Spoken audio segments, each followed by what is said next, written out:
Good evening, Law Railroaders. Southern Tourism coming at you with a quick update. To give you a quick idea on what the current temperature is here, it's already in the mid 40s and dropping like a stone. And that little guy ain't cutting it tonight, so I'm going to try to make this as brief as possible. I picked up a few more little goodies this past week. Actually just yesterday. Several 12-volt pumps. And when I say pumps, I'm talking some of the stuff borderlines into the medical territory, which I'm thinking about doing a potential live water scene on layout. That there should give you an idea. You don't see too many of these little buggers outside of hospitals. This is a type of pump that I learned from another YouTuber, namely AVE, and several others. This works off of a rather unique principle, which I'll have to do a video on it, but basically, if you've ever taken a hose and pulled it, and squeezed it, and watched water squirt out, that's the principle this works off of.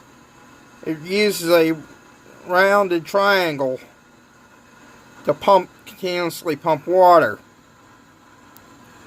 Hence why this is actually a two-stage one, which makes it even more unique. It's not nearly the best part of the goods. There it is.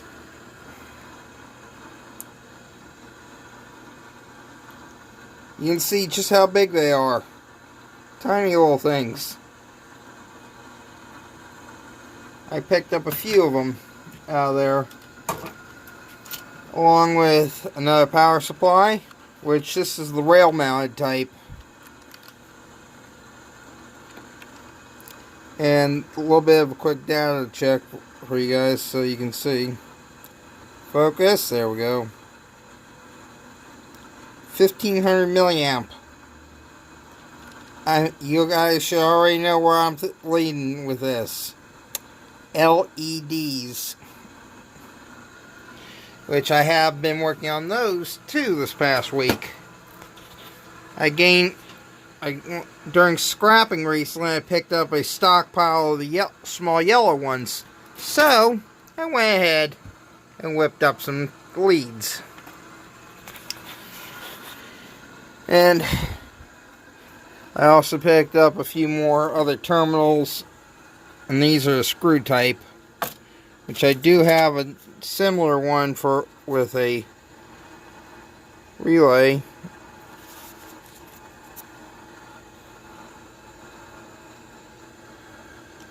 There it goes. So you can see the type of odds and ends I'm acquiring. And funny thing is, unfortunately, they're 110 volt, but if I'm careful, I can make these work. And in case you're wondering, I'm following another YouTuber, guy's Australian, Birdwood Subdivision. The guy's an actual prototypical signal maintainer. So, who's better to learn the old school relay system versus this electronic crap, which can create a problem.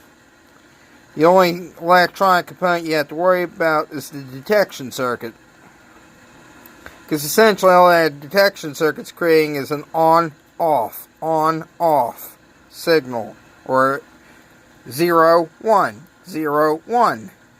Essentially a very basic digital circuit.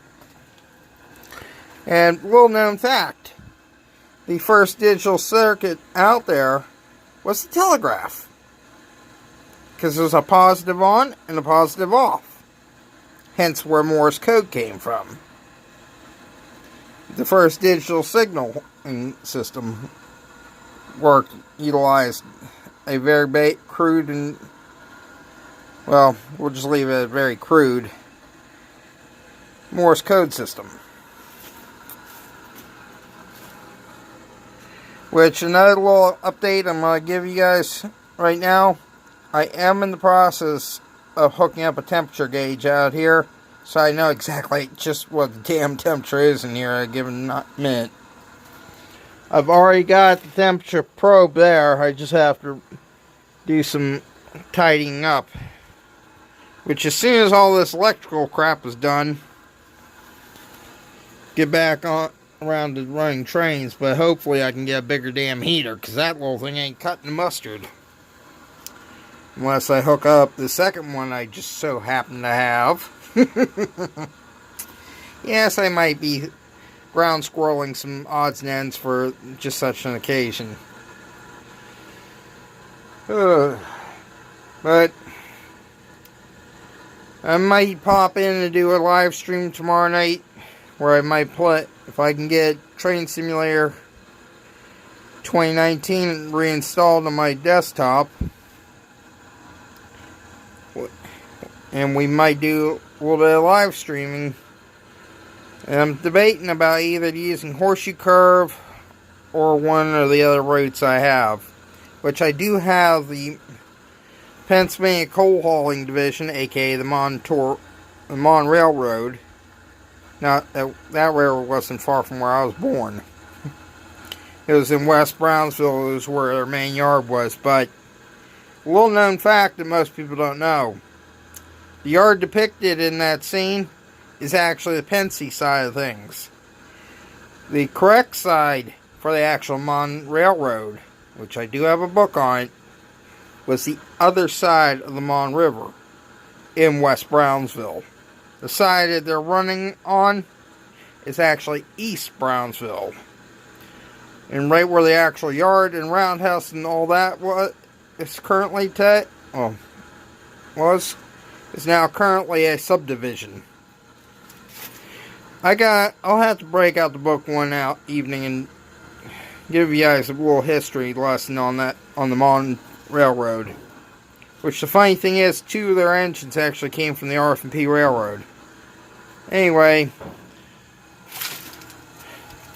I'm calling it a night, guys. It's too damn cold for me. Have a good one.